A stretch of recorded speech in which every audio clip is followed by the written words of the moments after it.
Bismillahirrahmanirrahim. Alhamdulillahi Rabbil Alamin.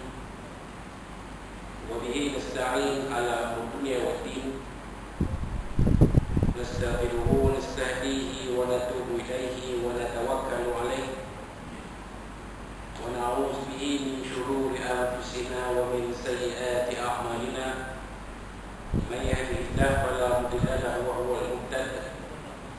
ومن يضلل فلا تجد له وليا مرشدا ولا هاديا له. أشهد أن لا إله إلا الله وحده لا شريك له وأشهد أن سيدنا محمدا عبده ورسوله. اللهم صل وسلم وبارك على هذا النبي الكريم سيدنا وحبيبنا وشفيعنا وسيدنا ومولانا محمد المصطفى وعلى آله وصحبه ومن دعا بدعوته وتمسك بسنته وجاهد في سبيل الله إلى يوم الدين. رب اشرح لي صدري ويسر لي أمري واحلل عقدة من لساني يفقهوا قولي. سبحانك لا علم لنا إلا ما علمتنا إنك أنت العليم الحكيم ولا حول ولا قوة إلا بالله العظيم. اللهم افتح علينا حكمتك وانشر علينا من خزائن رحمتك يا أرحم الراحمين. اللهم أرنا الحق حقا وارزقنا اتباعه وأرنا الباطل باطلا وارزقنا اجتنابه. قال الله سبحانه وتعالى في كتابه العزيز: أعوذ بالله من الشيطان الرجيم. قد نرى تقلب وجهك في السماء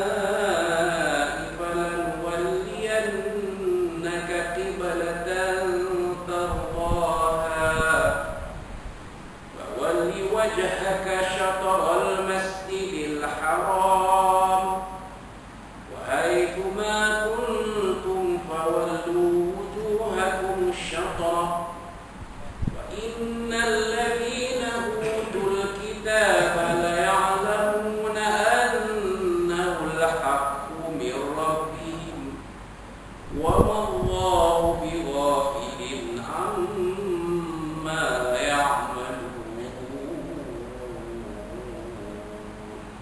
صدق الله العظيم. وقال الله سبحانه وتعالى في القرآن المجيد: أعوذ بالله من الشيطان الرجيم. الله لا إله إلا هو الحي القيوم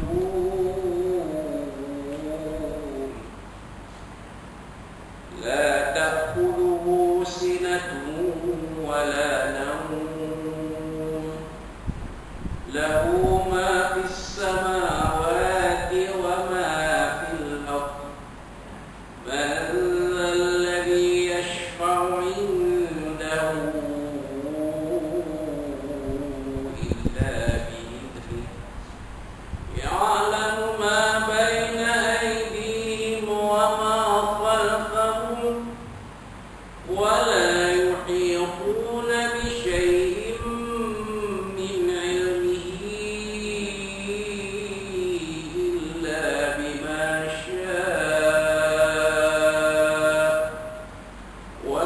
كرسيه السماوات والأرض ولا يؤوده حفظهما وهو العلي العظيم. صدق الله العظيم. وقال نبينا سيدنا محمد صلى الله عليه وسلم وهو يدعو بدعائه: اللهم بارك لنا في رجب وشعبان وبلغنا رمضان. وكما قال صدق رسول الله صلى الله عليه وسلم. وقال حبيبنا سيدنا محمد صلى الله عليه وعلى آله وصحبه: تفكروا في خلق الله ولا تفكروا بالله. وكما قال صدق رسول الله صلى الله عليه وسلم. Yang bersyukur kepada imam, berbahagia tuan Cik Iman Berpengurusi Masjid Jami' As-Sabirin Bandar Al-Habar, tuan-tuan dan ahli tawassul, pegawai jemaah yang dirahmati Allah sekalian, rahimahumullah. Assalamualaikum warahmatullahi wabarakatuh. Apa khabar? Alhamdulillah pada malam Khamis ini, malam 25 Sya'ban 1440 Hijriah bersamaan 7 April 2021. Kita panjatkan segala puji dan syukur kepada Allah Subhanahu wa taala telah sama-sama menunaikan solat fardu maghrib berjamaah dipimpin oleh tuan imam kita, kemudian yang berwirid, bertasbih, bertahlil, bertakbir dan mengaminkan doa yang dipimpin oleh beliau, mudah-mudahan segala permohonan dan permintaan kita diterima dan dikabulkan oleh Allah Subhanahu wa taala, insyaallah.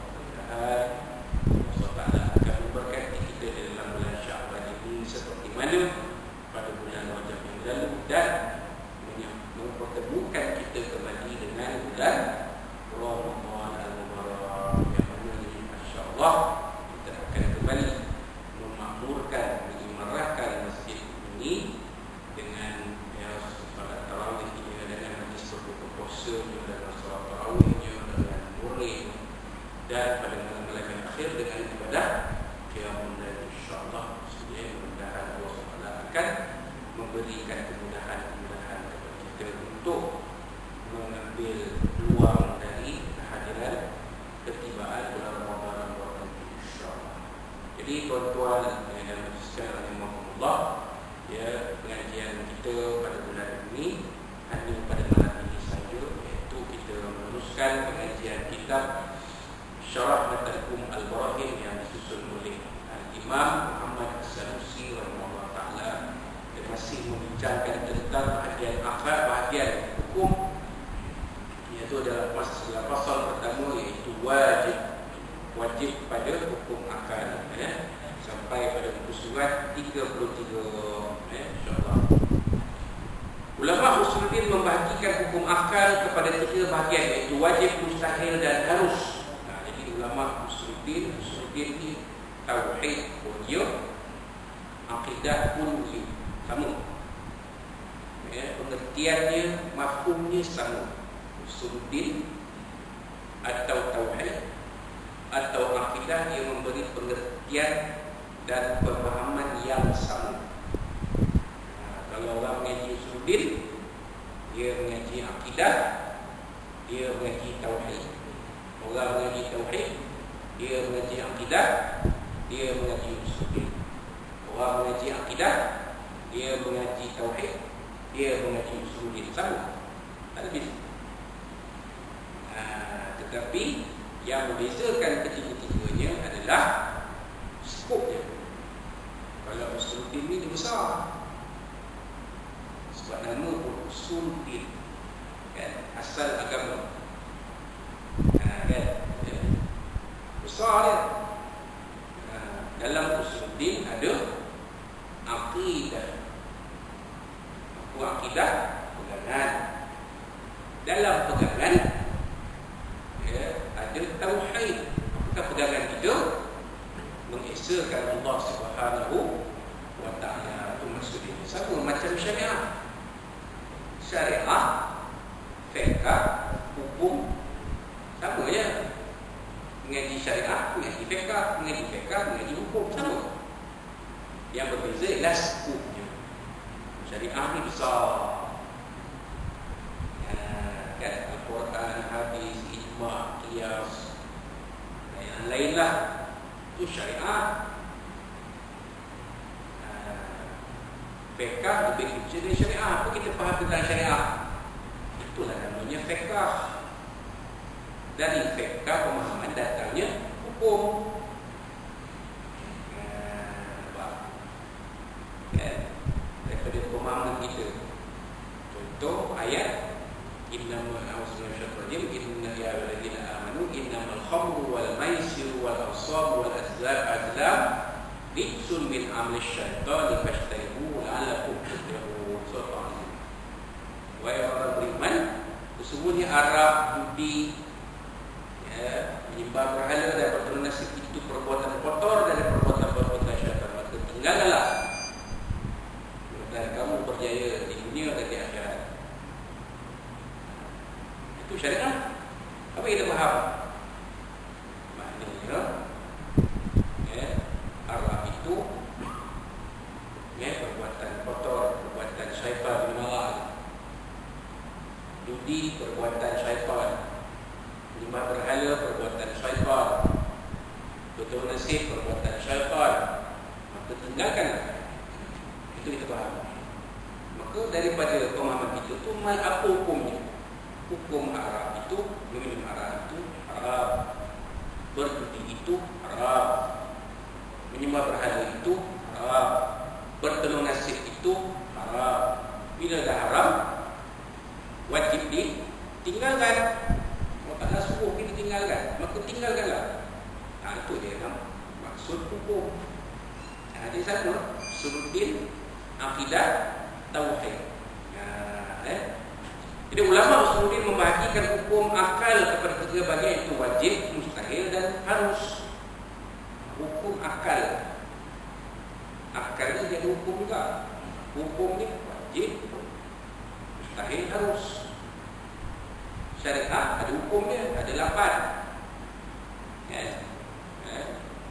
Wajib, sunat, harus, makruh, haram, halal, sah, batal, ada 8. Itu hukum syariat. Hukum adat ada 3, wajib, mustahil dan harus. Itu hukum adat. Apa bezakan adat dengan akal? Akal apa yang ada dalam hukum pemikiran kita. Pikiran kita, apa yang ada dalam pikiran kita. Masuk akal tidak, itu hukum akal. Adat apa yang biasa berlaku. Apa yang biasa berlaku? Matahari terbit dari timur, terbenam di barat. Itu hukum adat. Memang macam itulah sunatullah, peraturannya. Adat ni lah macam tu. Macam ditunjukkan oleh Piramli dalam filem 7 Belalang. Soalan yang pertama, sebatang kayu diraut elok-elok, diletakkan dalam kolam air, isi air, yang mana pangkal, yang menunjuk. Itu hukum adat tu. Letak sebelah timbul, sebelah tenggelam. Yang timbul hujung, yang pangkal tenggelam. Itu hukum adat. Sama macam 2 ekor anak itik menetas, yang manakah jantan, yang manakah betina, diletak atas kolam air. Nak tahu mana jantan kita tengok. Yang mengejar itu jantan, yang dikejar itu betina. Nampak? Hukum adat. Pak Piramli bijak ni mengajar kita tentang ilmu tauhid. Pasal dia mengaji pun dengan turun, mengaji dengan orang tak tahu, mengaji dengan guru Haji Abdullah Fahim, atuk kepada bekas Perdana Menteri kita Tun Ahmad Badawi, Tun Abdullah Ahmad Badawi Paklah. Atuk dia Haji Abdullah Fahim, tutup umum Piramli. Jangan kita pandang Piramli, dia mengaji apa, menangis-menangis, nyanyi-nyanyi, seorang pegang perempuan belum perempuan. Mengaji pun itu, jangan pandang dia tuan. Kadang-kadang orang yang mengaji ilmu tasawuf ni halus perbuatan itu, memang nampak pekar cerita 3 Abdul pegang tangan berpeluk dengan perempuan Cina. Kita tak tahu, kita tahu biar kita nampak macam dia mana tu Piramli pakai glove putih macam mana, kita tak tahu, kita nampak lah. Mungkin dia dapatkan jenis hand sanitizer ke, mana kita tahu, jadi tak kena COVID-19. Contoh yang kita nak kaji ialah apa pengajaran yang kita dapat daripada perkara-perkara yang ditunjukkan dalam filem itu. Macam tadi kan, hukum adat kan, hukum akal, harus, mustahil dan harus. Setiap daripada 3 bahagian itu terbahagi pada 2, iaitu mengetahui satu tanpa perlu perkajian, penelitian dan pengujahan ad-daruri, dan mengetahui satu melalui kajian, penelitian dan pengujahan an-nazar. Maka wajib itu dibahagikan pada 2 bahagian, iaitu wajib menurut akal secara daruri, seperti sesuatu yang berfizikal atau berbentuk pasti akan mengambil ruang menurut saiz fizikal tersebut. Ini tak payah kaji, kita berfikir, akal kita berfikir. Contohnya manusia ini ada makhluk ini ada tempat. Saya fikir kita boleh, tak payah buat kajian, tak payah kita nak buat uji kaji, tak payah. Tuan-tuan ada duduk depan saya duduk depan tuan. Itu yang sebab makhluk dia ada tempat berlawanan dengan Allah. Allah sifat dia walam yakul lahu kufuwan ahad. Allah Ta'ala akan sama dengan makhluk-makhluk ciptaan. Maknanya kata jangan ditanya di mana Allah. Jangan tanya. Jangan tanya di mana Allah. Kalau ada lah kita dengar orang-orang yang mengaku dirinya berilmu. Saya tak kata saya berilmu, saya pun banyak orang. Katalah dia mengaku dia alim, dia faqih. Dia tanya kita, di mana Allah? Contoh. Jadi ada benda tak ada. Pasal dia tanya kita di mana Allah, dia jawab balik Allah tu atas langit. Sudah. Pening kita. Macam Allah tu atas langit. Langit mana Allah Ta'ala tu? Langit tanah berburu 3 ke 4 ke 5 ke 6 ke 7 ke tahu. Tapi yang pasti langit kita ciptaan Allah. Sebelum Allah Ta'ala cipta langit, Allah Ta'ala duduk di mana? Dia kata al-makanul adami, tempat yang tak ada. Itu akal kita berfikir mustahil lah. Ini kita hukum akal tadi mustahil. Mustahil pada akal ada tempat yang tiada. Boleh faham tuan? Mustahil pada akal ada tempat yang tiada. Al-makanul adami, mustahil wajib pada akal atau mustahil pada akal atau harus berakal. Mustahil. Sebab wajib setiap tempat itu mawjud. Tempat itu wujud. Setiap tempat macam ni lah. Kalau orang kata Masjid As-Sobiri ni tak wujud, tak ada. Tapi saya dalam Google tak ada. Aku pernah Google Map ada, dia kata tak ada. Dia kata Masjid As-Sobiri tak wujud. Saya terlihat tak wujud. Kami yang buat, kami yang mulakan pembangunan masjid ini daripada mula sampai akhir. Kami sendiri tengok, takkan masjid ini tak wujud. Maknanya tiap-tiap tempat kullu makanin mawjud. Tiap-tiap tempat itu wujud. Laisa lahu al-makanul adami. Tak ada di situ tempat yang tiada. Jadi mana boleh kita kata Allah Ta'ala duduk atas langit atau unsur duduk tempat yang tiada? Tak masuk akal. Mustahil pada akal Allah Ta'ala itu bertempat. Wajib pada akal Allah Ta'ala itu tidak bertempat. Dia jawab balik, dia kata peristiwa cuba tengok peristiwa Isra' kan. Tu nak cerita panjang lah. Terus tengok kat ni. Kita masa kita tanya Isyak ni, tu pun saya tengoklah Cik Mat Kursi. Kalau dia kata dia bagi senyum dia, tapi tak nampak pakai mask, mana dia nampak senyum tak senyum. Kalau kita pakai mask senang nampak senyum je. Kita boleh ajak fenomena tepi asal dulu. Kalau tengok hot aja sudah macam lebih. Pasal tu kuliah kelas ni. Besok malam Yasin Tahdir sempena Ramadan. Lusa malam PTA kita, Pegawai Tahfidz Agama kita tentang ceramah khas sempena Ramadan di sini. Ustaz Syah saya tengok je. Seorang yang alim dan faqih pada saya, atau orang alim pun pandangan jadi. Seorang yang alim dan faqih dan penelitiannya agak dalam. Bila dia bicara sesuatu isu tu, kita nampak dalam juga kajian tu. Bukan tak muat je. Orang macam ni betul jadi pensyarah universiti, bukan jadi pegawai takbir pun. Tapi bagus juga. Bila pegawai takbir agama, dia akan menilai sesuatu isu agama yang berlaku di hadapan dia dengan pemikiran yang mendalam. Bagus juga. Kalau semua jadi pensyarah universiti, siapa nak berada di lapangan? Betul lah. Macam pegawai polis lah. Kalau semua duduk di Matap, siapa nak jadi musuh diri? Betul polis daerah, betul polis balai, betul polis daerah, betul polis negeri, betul polis negara. Semua nak duduk di Matap, boleh jawab. Jadi orang agama pun suka lah. Ada orang agama dia jadi pensyarah, jadi tenaga pengajar, menyampaikan ilmu. Ada orang agama dia mentadbir agama. Sebab seruannya al-aqimuddin wasiasat dunia bihi, mendirikan agama dan mentadbir dunia dengan agama. Jadi kena ada agamawan yang mentadbir. Itu dia. Wallahu a'lam. Baik. Yang kedua, wajib menurut akal secara nazari, seperti menetapkan sifat kesempurnaan ini al-kamalat bagi Allah SWT. Ini kena kaji lah, kena buat kajian. Akal itu disokong oleh kajian. Macam mana kita nak tetapkan kesempurnaan Allah SWT? Ini buat kajian lah. Macam saintis Jepun membuat kajian tentang molekul air Zam-Zam. Macam mana mereka boleh tahu yang molekul air Zam-Zam itu terbaik, paling cantik molekul air. Air ni dia jadi macam-macam jenis kan. Dia ada molekul dia punya, macam mana istilah kalau nak kata kita orang awam ni,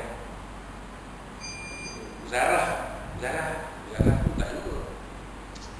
Dia punya zarah-zarah yang membentuk air tu, menjadikan air siti air tu, zarah.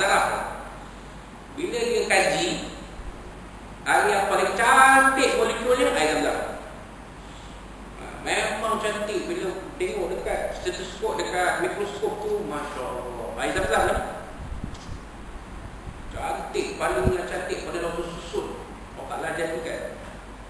Bila dia elektrolitkan air Zam-Zam itu kepada lampu tu menyala paling terang.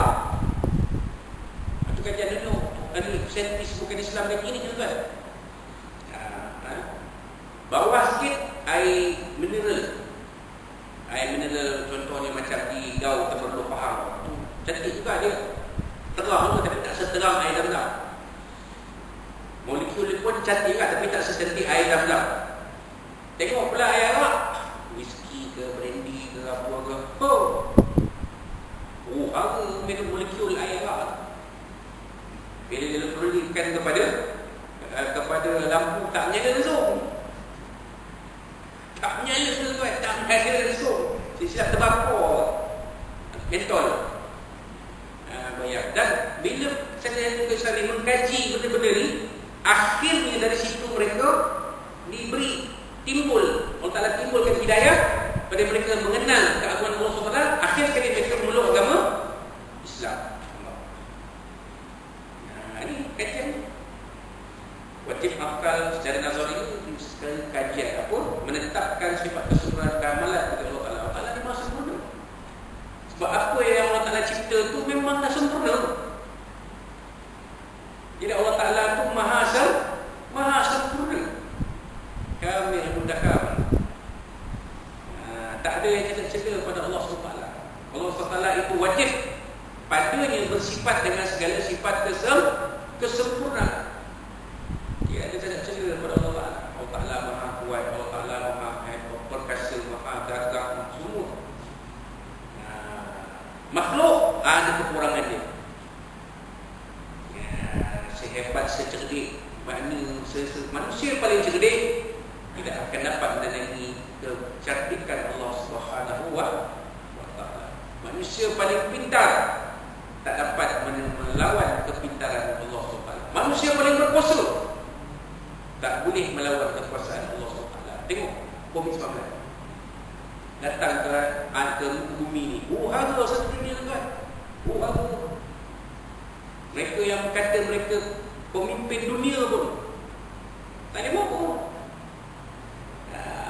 Kelam kabut dia. Macam kisah Namrud. Namrud dia mengaku diri dia Tuhan. Akhirnya Allah Ta'ala hantar apa? Allah Ta'ala hantar seekor nyamuk, seekor lalat. Habis. Tak boleh buat apa.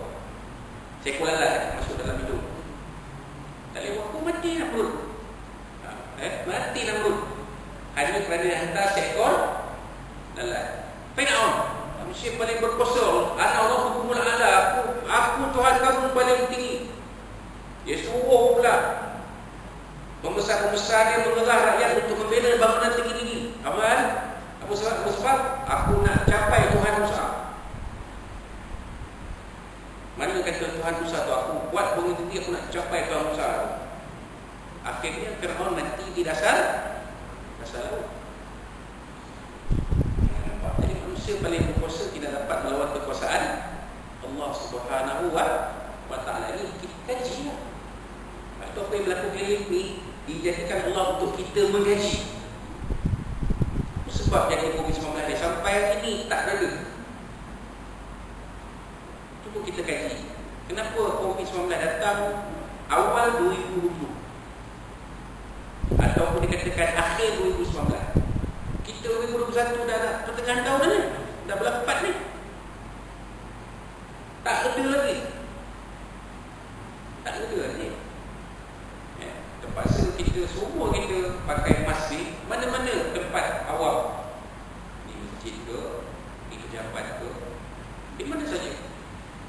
di session bar, di mana-mana lah tempat awam terlipih keluar pun kena pakai emas.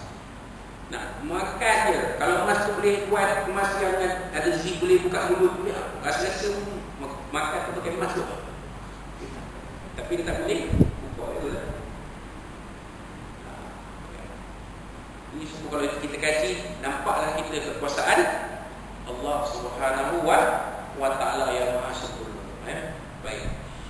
Kedua bagian ini perlu dipahami dengan baik kerana ia adalah asas ataupun yang memahami dalil akli. Kalau memahami dalil secara mudah tanpa memerlukan pemujaan secara terperinci dan ia dapat dipahami dengan mudah dan ringkas di contoh satu di atas, maka ia dinamakan wajib menurut akal secara daruri, namun wajib akal secara nazari pula sangat sukar untuk dicapai dengan menggunakan upaya akal akli oleh setiap orang. Kerana ia memerlukan pemahaman yang lebih mendalam seperti menggunakan kaedah gambaran pertama al-qadiyatus sughra dan gambaran kedua al-qadiyatul kubra. Jadi bila secara daruri itu senang, semua orang boleh faham. Tapi bila menggunakan kajian, itulah orang yang cerdik pandai lah yang boleh kaji. Itu orang awam ni kadang-kadang tak nampak. Kan? Macam tadi lah molekul air tadi kan. Kita tak tahu pun kalau semua molekul pun. Tak semua kita tahu molekul ke apa. Macam COVID-19, bukan kita semua tahu. Yang kita tahu setakat itu tahu ialah dia wabak penyakit yang berbahaya, yang boleh tersebar dengan apa jua cara. Maka kita perlu mengambil langkah-langkah pencegahan, antaranya melakukan penjarakan sosial, antaranya memakai pelitup muka, antaranya rajin membasuh, mencuci tangan dengan sabun, dengan air, rajin memakai menggunakan cecair pembasmi kuman. Sampai hari ini pun dikatakan belum ada lagi penawar sebenar untuk COVID-19. Walaupun vaksin telah dicipta, tapi banyak kita dengar macam-macam. Tapi tidak bermakna kita jangan ambil vaksin. Ambil lah. Kalau dah sampai masa betul-betul kena ambil lah. Saya tak takut jarum macam mana pun. Lama kelamaan saya kena ambil juga. Sebab kita ni semua umpama ayam daging. Lama-lama sampai ayam dia kena sembelih, dia gelak. Kenapa ada buah kena sembelih? Dia tak tahu yang ni berhenti, kena sembelih lah. Sama lagi kita ni. Jangan padan muka, padan muka dia pergi vaksin. Aku suruh vaksin lah, aku tak vaksin dah tak. Tapi sampai masa kita semua, kita pun akan kena vaksin juga. Lama kelamaan. Itu dia. Betul-betul kena vaksin. Saya takut macam mana pun. Keluar video anggota tentera takut kena vaksin. Anggota tentera dan vaksin lah. Negara ni tak tahulah dengan tengok-tengok macam seberang ni. Nak lari tu kawan 4-5 orang pegang takut kena vaksin. Anggota tentera tuan. Kita baca ni kan ilmu je lah. Itu dia. Jadi pemahaman secara logik di daruri itu mudah. Tetapi nazari ini dia perlu kepada kajian yang mana tak semua orang ada kebolehan dan keahlian untuk mengkaji. Menjelaskan apa yang dimaksudkan di atas adalah seperti berikut. Manusia adalah makhluk hidup yang boleh berubah. Yang tadi dinamakan gambaran pertama al-qadiyah as-sughra. Setiap yang berubah itu adalah makhluk. Yang tadi pula dinamakan gambaran kedua al-qadiyah as-kubra. Dan dihapuskan biasaan berulang kedua gambaran tersebut digabungkan, maka menghasilkan satu pusat atau natijah itu manusia adalah makhluk. Setiap yang berubah kullu mutaghayyir makhluk. Al-insan mutaghayyir. Al-insan makhlukun mutaghayyir. Kullu mutaghayyir makhluk. Manusia itu okey. Setiap berubah itu makhluk. Maka manusia itu adalah makhluk. Nampak? Jadi manusia ini berubah. Kerana makhluk itu pun berubah. Itu cerita dia. Maka ia memastikan satu pusat derajat manusia adalah makhluk. Jadi diangkatkan seperti mana di atas satu di bawah ini. Al-qadiyah as-sughra, manusia itu berubah. Manusia itu berubah. Dia kecil, besar-besar, muda, tua, meninggal. Qadiyah kubra, setiap yang berubah adalah makhluk. Setiap berubah itu adalah makhluk. Kan? Haiwan pun berubah. Tumbuh-tumbuhan pun berubah. Alam pun berubah. Alam pun berubah. Ada kawasan dulu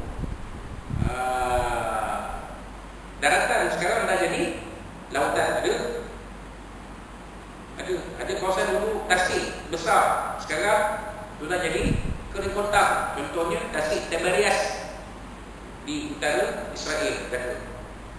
Ya, kata ulama-ulama yang mengkaji hadis akhir zaman, antara tanda-tanda hampir terakhirnya Dajjal ialah apabila tasik Tabarias semakin kering.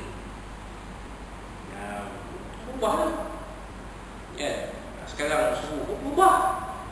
Dulu kamera ada tu, sekarang pergi kamera ada pakai t-shirt pun nampak tu namanya berubah. Maka natijahnya adalah manusia adalah makhluk.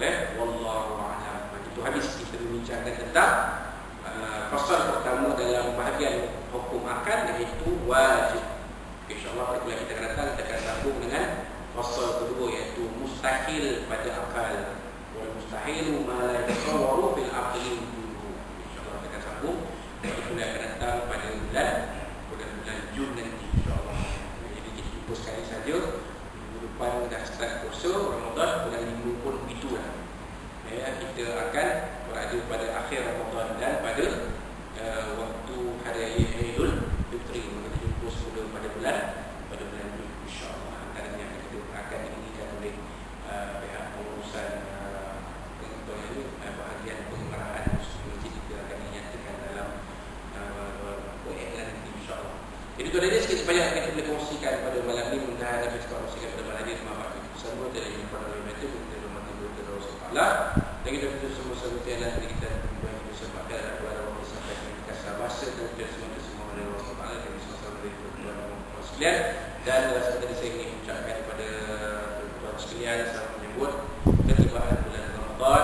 Mudah-mudahan bulan Ramadan kali ini memberikan kita lebih peluang-peluang untuk memperbanyakkan amal ibadah, insyaAllah. Wallahu a'lam bishawab. Walaupun kita akhirkan kita boleh dirikan tasbih kepada Rasulullah.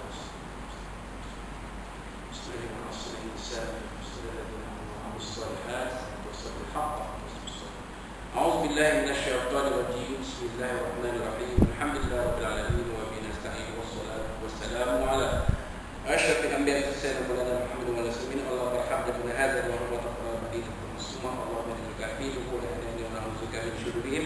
اللهم بارك شملهم وفرج جمعهم وشتت كلمتهم وزلزل أقدامهم بكلامهم وخالد بارك فيهم. الله يا الله يا الله. اللهم يا منزل الكتاب ويا مجل السماوات والأحزاب تهزم وصل إليكم بفضل من السوس الرحمن الرحيم. ربنا زدنا علما وزدنا فهما يا آخرنا ربنا آتنا في الدنيا حسنة وفي الآخرة حسنة وقنا عذاب النار. ربنا عليك توكلنا وإليك ربنا وإليك المصير. ربنا تقبل منا دعاءنا. اللهم ارفع عنا البلاء والوباء وبسرقنا والمحن والفتن ما ظهر منها وما بطن. أنبل لنا هذا خاصة وعلى سائر البلدان عما يا أرحم الراحمين. ربنا تقبل منا دعاءنا وسلم لنا ونفعنا وعملنا فيها بلاد المباركة إن شاء الله نور إلى السلام عليم. وتم لنا يا مولانا يتقوى رحمه الله وبارنا في رجب وشعبان وبارنا رمضان وبارنا بها سبحانه وتعالى فيها السلام. وآخر دعوانا الحمد لله رب العالمين. تقبل الله منكم منا من تقبل